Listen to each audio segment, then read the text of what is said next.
Hi, my name is Lauren Kindler. I'm the editor, producer, and creator of the project you're about to see. And I have ADHD. I wanted to create this project to have a platform for women with ADHD so they can feel represented.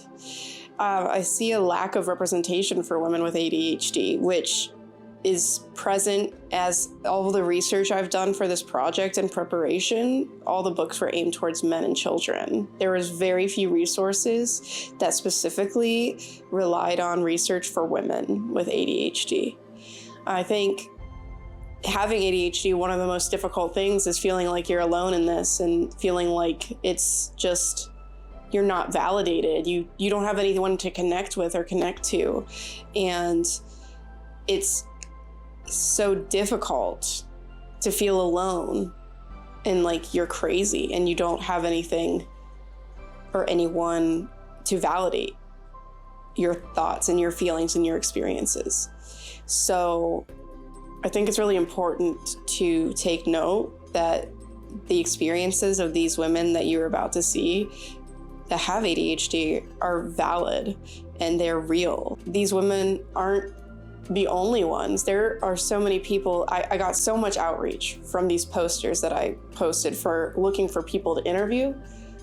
And there's no support group on campus for women with ADHD, actually. So I think we need to support, advocate, and really lift up these voices so that way we can get the full picture.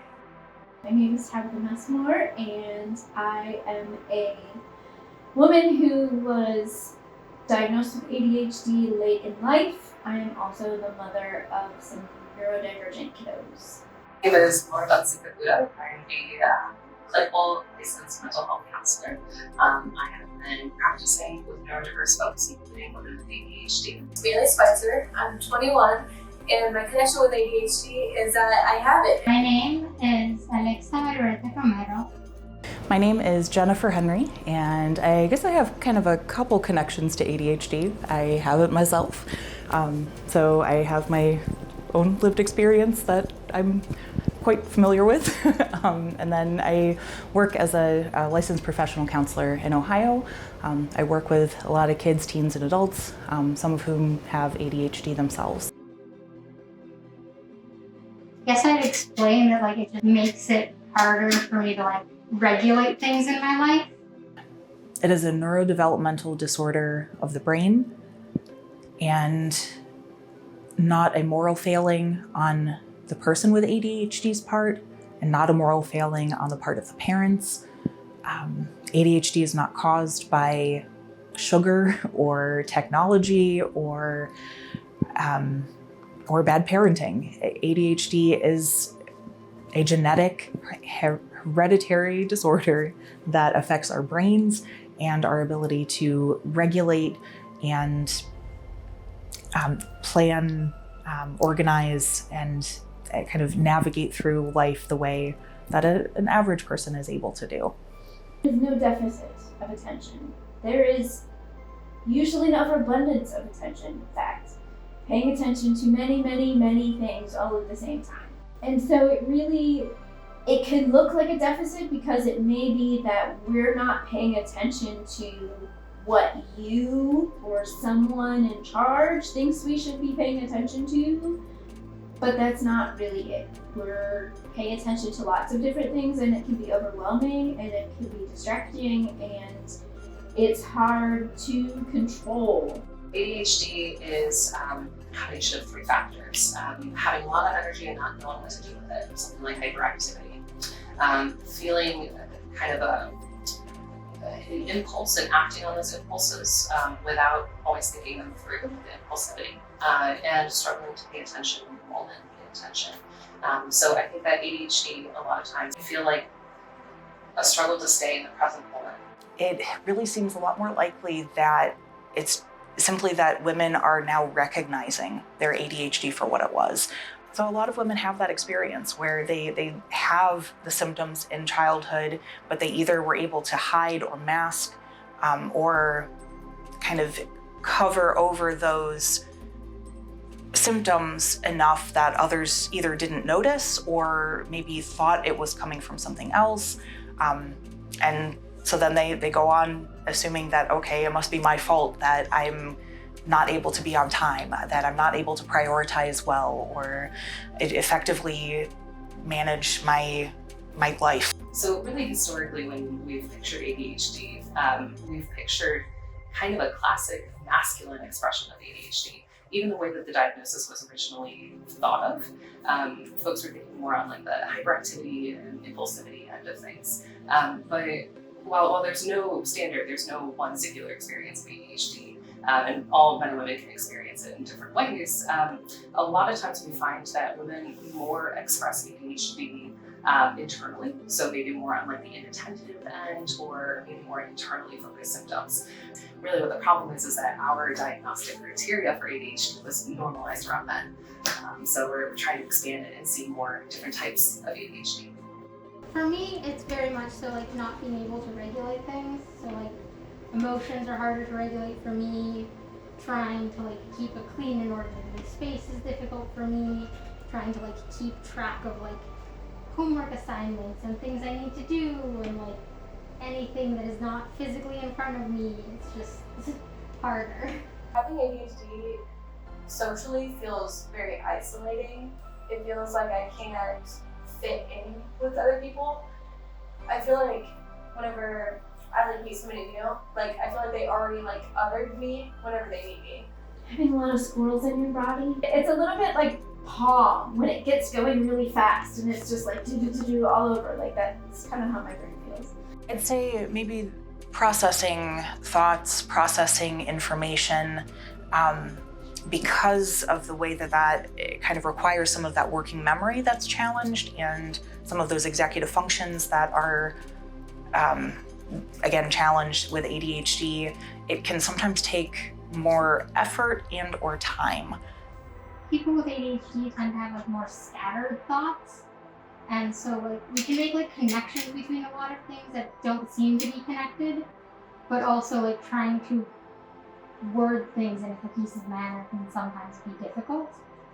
So just like it makes processing things kind of longer since we have to like take it apart and put it back together. The best way for me to describe like how I think and process thoughts is like my thoughts are all in a bowl of like word soup. Is like the best way to describe it. And whenever I actually have like a complete thought, it's whenever I like pick a thought out of the word soup. I'm a visual person, so my memory works with vision. So like when I was in high school, I would take a test and I would remember where on the page I read that thing. And I could like picture the page of the textbook, right? So visual. I also am a big picture person, so I can see the big picture and how things connect in different ways that lots of other people don't. But I can also sometimes see the really granular stuff, but I can't always see how they connect.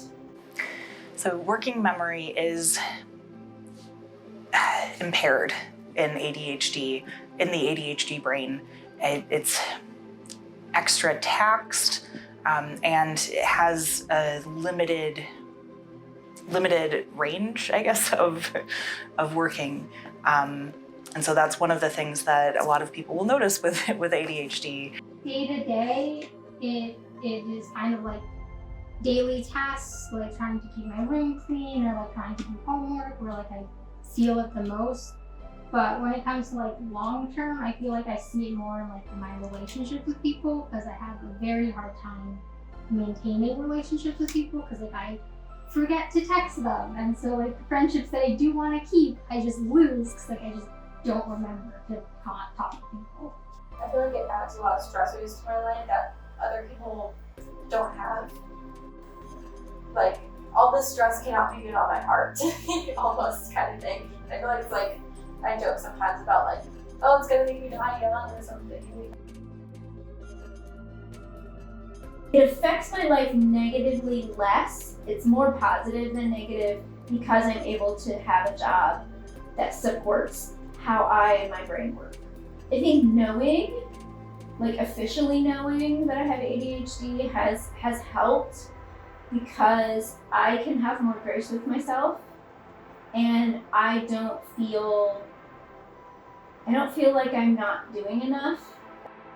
I think a big part of it is definitely a communication issue, where they don't understand how I communicate, or like they don't understand how I think and process things. It affects my relationships with others in the way that, like, a lot of people I don't think want to be my friend actually because I'm like different. So I think I have a harder time, even though I'm like friendly with everybody, I have a harder time like getting people to accept me as their friends. Relationships and social situations can be hard, especially if you have friends who are really punctual. So time blindness is a thing, and we're usually always running late because we think we know how long things take, but we really don't. So a lot of women and girls tend to be, again, I'm kind of going back to that idea that women and girls tend to be socialized in a way that it's expected that they sit still and listen, that they're attentive, that they are not distracting to those around them. And so many women and girls will kind of hide or mask their natural tendency to talk a lot, to interrupt, to have a hard time waiting for things. And so they'll just kind of internalize all that. I think it's definitely emotional dysregulation, just because like my emotions will fuck me up and then I'll be out of it for the rest of the day. Or like you're having a great time and like suddenly it's just like something comes up, everything is bad. And it's just like sucks. Having ADHD socially feels very isolating. It feels like I can't fit in with other people. I feel like whenever I like meet somebody new, like I feel like they already like othered me whenever they meet me. Like they like notice something's off. The worst thing is probably those times when you can't do something that you want to do, whether it's because, you know, you're late, you scheduled 2 things at the same time, or you just can't get up the energy or the interest, because we're really interest driven. If it's something that we're really into, that gets us going, but it can be hard to start on things even if we know we should, or part of us really wants to. I think that's the hardest part for me. Is it can be disappointing to like have to miss out on some things because I'm like, I just don't have the spoons for it today, right? Emotional regulation and probably executive dysfunction, just because like those create like such big blocks for me in trying to do anything or trying to interact with people. I think like probably the easiest ones to deal with would be like hyperactivity stuff. Like I just like have learned to like keep little knickknacks with me to like keep me moving. Most difficult thing? It's probably the social aspect of having ADHD. Most people don't think about it, but the most difficult thing is like coming to terms with like the fact that I don't really have any close friends. So it's just hard making friends is like the hardest thing.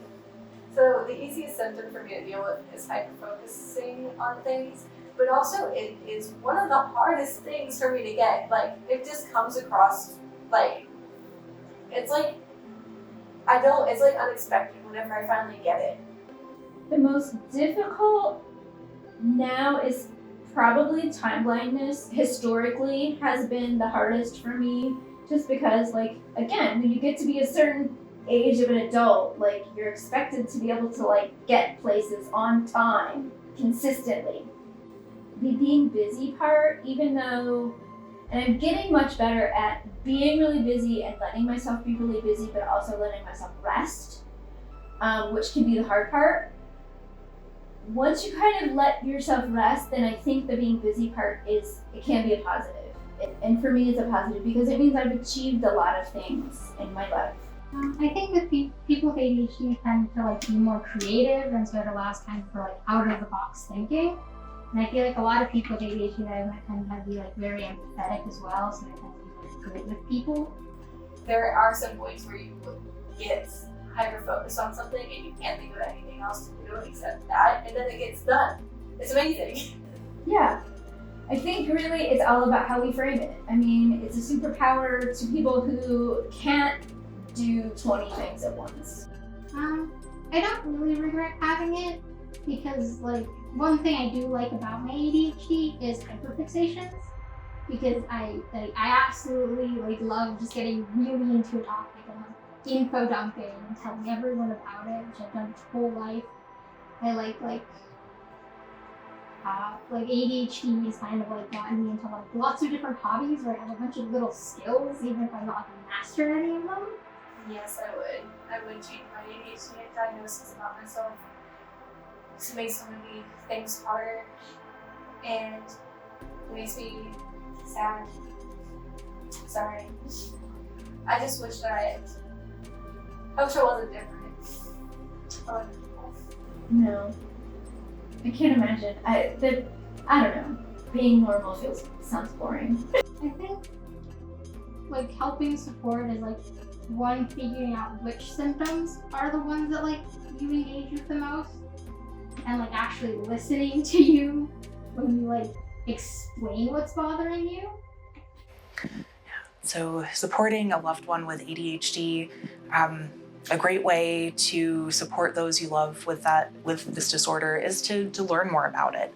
So that means not only listening to the woman that you know who has ADHD, hearing her experience and allowing her to have some space to talk about her internal lived experience, kind of go through some of the struggles and where she's working, where she's wanting to make improvement, providing that space to listen and hear, but also to kind of do your own research in some ways to understand that sometimes the things that you may get frustrated with that are symptoms of the ADHD, that it's to have that understanding of, okay, she's not trying to make me feel like she's not listening. I feel like women with ADHD are like, they expect people to not understand them. And so like if you do, I think that you'll learn brownie points with that person for sure. I think it's all about just being nice to each other and understanding how we can help each other out, because we can do things that maybe other people can't, so we can like work together. People can support folks who have been diagnosed by getting rid of the idea that there is only one way to be. We have this kind of social standard that this is what normal means, and ADHD is outside of normal, and that's wrong. That's just it's a harmful way to think. And so instead, we can just embrace this idea of neurological diversity, that we all have different ways of being and engaging with our world. Recognizing that sometimes the presentation does look different. The internal lived experience of it may be different for women and girls. And so they're working to improve that by having more research done to understand those differences, to be able for practitioners to more easily and more accurately identify women and girls and minorities who are presenting with ADHD. Women have been like kind of like ignored by the medical community when it comes to ADHD, and oftentimes their symptoms can present differently. So this kind of like results in like girls and women getting punished for things that aren't really their fault, rather than receiving the help they need. I think it's important to advocate for women for ADHD because a lot of people don't associate ADHD with women, and it's mostly thought about that it's associated with men. It's important for everybody, but in all kinds of neurodivergence, but especially women, because we have been historically left out of the conversation. To most people, ADHD is a 4 or 5-year-old boy bouncing off the walls, right? You can't sit still in class. That might be one version, but women, it tends to look different from the outside. We tend to internalize a lot of the hyperactivity portion. We tend to mask really well because as women, especially as older women, like because society was a little different 40 or 50, 60 years ago, we were socialized very much in a way that we learned to sit down and shut up really, really well. So well that we learned how to push a lot of this stuff, including ADHD, down, away. Because a lot can come with a ADHD diagnosis. And if women are being underdiagnosed, that means that they're missing services, they're missing support, they're missing the power that can come with having a name for it, right? To be able to say, it's not just me, there's this thing I'm navigating. To have shared language with other people. There's so many things that can come from really being able to identify with that ADHD diagnosis. So we need to ensure that women are just as able to access what they need as men are.